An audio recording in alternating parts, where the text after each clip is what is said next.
पर्याप्तक अपर्याप्तक वो दशा है जब जीव दूसरी गति से आता है अपना शरीर छोड़ करके। तो यहाँ जब शरीर बनाने के लिए उसे रॉ मटेरियल चाहिए पड़ता है, तो वो रॉ मटेरियल को जो इकट्ठा करता है, तो वो जब तक पूरा रॉ मटेरियल इकट्ठा कर लेता है तो उसको पर्याप्तक बोलते हैं। और जो रॉ मटेरियल इकट्ठा नहीं कर पाया उसके पहले ही मर जाता है, उसे अपर्याप्तक बोलते हैं।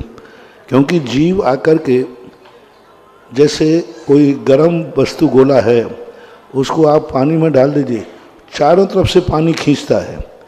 ऐसे ये जीव दूसरी गति से जब आता है तो जहाँ वो जन्म लेता है वहाँ चारों तरफ से पुद्गल वर्गणाओं को खींचता है, इकट्ठा करता है। उसको शरीर बनाना है, शरीर का निर्माण करना है, तो चारों तरफ से वर्गणाओं को खींचेगा, जैसे वो गर्म गोला खींचता है। क्योंकि वो शरीर तो उसका छूट गया।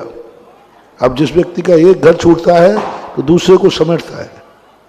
ऐसे ये जीव जब एक शरीर छूटता है तो दूसरे शरीर जहाँ जन्म लेता है चारों तरफ से वर्गणाओं को ग्रहण करता है। अब वो पूरा रॉ मटेरियल ग्रहण कर ले शरीर के निर्माण के लिए, इंद्रियों के निर्माण के लिए, तो पर्याप्तक हो जाता है। और जो नहीं कर पाता है और मृत्यु हो जाती है, धक्का लग जाता है, तो वो अपर्याप्त दशा कहलाती है, अपर्याप्तक कहलाता है। नमोस्तु गुरुजी, नमोस्तु। और आराध्य देव गुरुवर के चरणों में मेरे कुल और जाति, मेरे परिवार की ओर से, मेरी बिटिया की ओर से आपके चरणों में कोटिशः नमोस्तु नमोस्तु नमोस्तु। इच्छा में महाराज जी, इच्छा में। हे भगवान, सबसे पहले मैं आपको आभार देना चाहूँगी। अभी 2 दिन पहले, दिवाली के पहले दिन, मेरे भाई का 3rd फ्लोर से 2nd फ्लोर पर एक्सीडेंट हो गया, जिससे कि शायद ही कोई बच सकता था, लेकिन आपका परम भक्त होने से वह सकुशल सलामत है। हे भगवान, दूसरा मेरे भाई का लड़का है जो किडनी का ट्रांसफर था, जो वो भी संभव नहीं था, लेकिन आपके परम आशीर्वाद से आज वो भी निरोगी है, शरीर स्वस्थ है।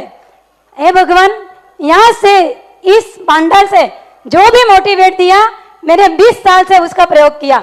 मैं आज इतनी ऊंचाइयों पे हूँ। आज मैंने भक्ति कलश लिया है।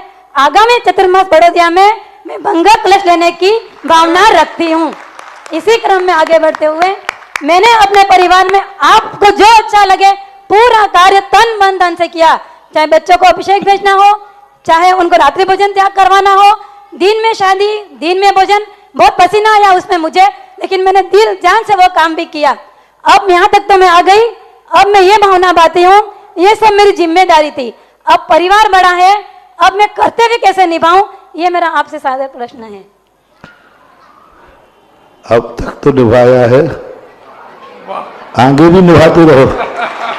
लेकिन कर्तव्य और जिम्मेदारी में क्या फर्क है? कैसे उनको फोर्स कर सकते हैं क्या बच्चों को तुम ये मत? परिस्थितियां जो होती हैं उनके लिए कोई मार्ग नहीं होता, क्योंकि परिस्थितियां जब आती हैं तो अनेक मोड़ होते हैं। उसमें उन मोड़ों को इतनी कुशलता से निकालें जिससे हमारे परिणाम में आकुल व्याकुल न हो पाए और वो मोड़ भी पार हो जाए, उन घाटियों में भी पार हो जाए।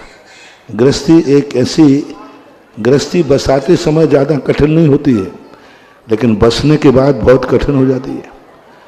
बसाते समय तो कुछ ज़्यादा नहीं है, कुछ ज़्यादा नहीं करना है, लेकिन बसने के बाद जो कठिनाई होती है उससे बहुत कुशलता से ही निकलना चाहिए। ऐसी दशा में अति दौड़ भी मत लगाओ और अति रुको भी मत। जैसा मौका मिले आगे बढ़ते चलो, और जहाँ रुकना पड़े थोड़ा ठहर जाओ, फिर आगे बढ़ो। यही गृहस्थी का उसूल है।